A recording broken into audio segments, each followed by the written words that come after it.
Hey, it's Mark Lanier with your video thought for the day. All right, for the next 2 weeks, or at least this week, I thought I might talk about the 10 Commandments. 5 days a week, weekdays that I film these, 10 Commandments. By my math, that's about 2 weeks that we'll spend on them. And so that may be a little too long. Maybe we'll take a break after 1 week, but at least this week, let's get a good start. Now, one of the incredible things about law is the lawmaker, the person who writes the law, who delivers the law, or in America, who votes on the law, does so based upon their own character. Law is a reflection of the values and the ethos and even the reality of the lawgiver.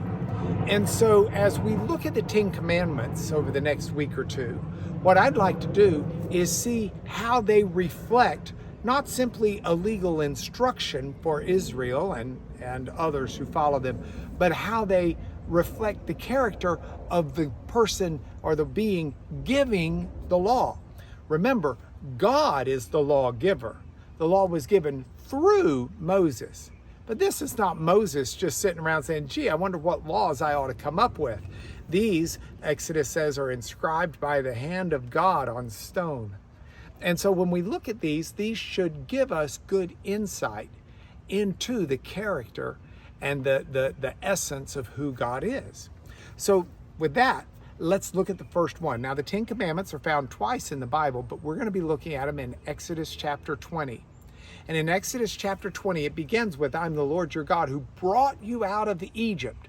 And that's an important setup because we need to understand these commandments are given within a context of God bringing Israel out of Egypt and establishing his covenant with them. And so the first commandment is, thou shalt have no other gods before me. Now, think about this with Israel. Israel has spent the last 400 years in Egypt. Egypt has more gods than we can count. We don't know all of their gods. They've got so many. And they've got gods who do all these various things. And so you can think, for example, about the god Osiris. Now, he's the god of the underworld who's responsible for the flooding of the Nile River each year, which is necessary for crops. It's necessary for agriculture. And if he doesn't flood and he doesn't do his work, then Egypt's in trouble. You've got not just Osiris, god of the underworld, but think about Hathor. Hathor is a female goddess. She's represented by a cow. She's the god of fertility. And so you've got the god of fertility.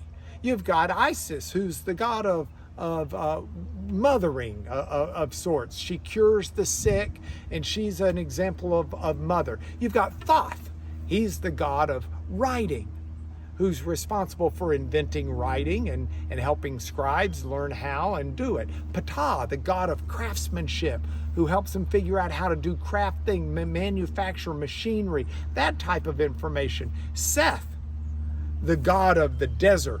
Seth is often seen as a jackal, and Seth is a god who is a martial god. He's a god who can help in war and things like that. Egypt's got all these different gods, and God calls them out and says, you don't have any other god before me.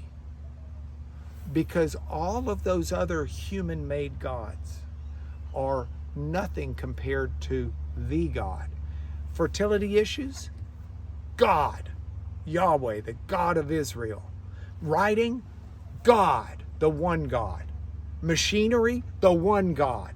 Fertility? The one God. Flooding of the Nile? The one God. God saying, you don't need thousands of God. I am the one God.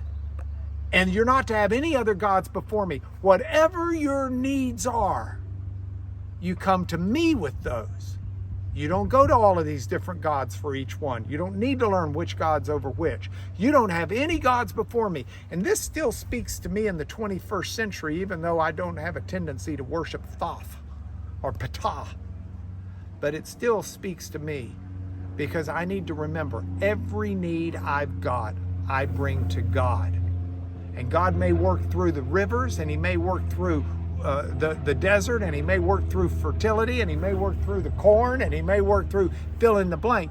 But it's God that I turn to with every need I've got. That is your video thought for the day.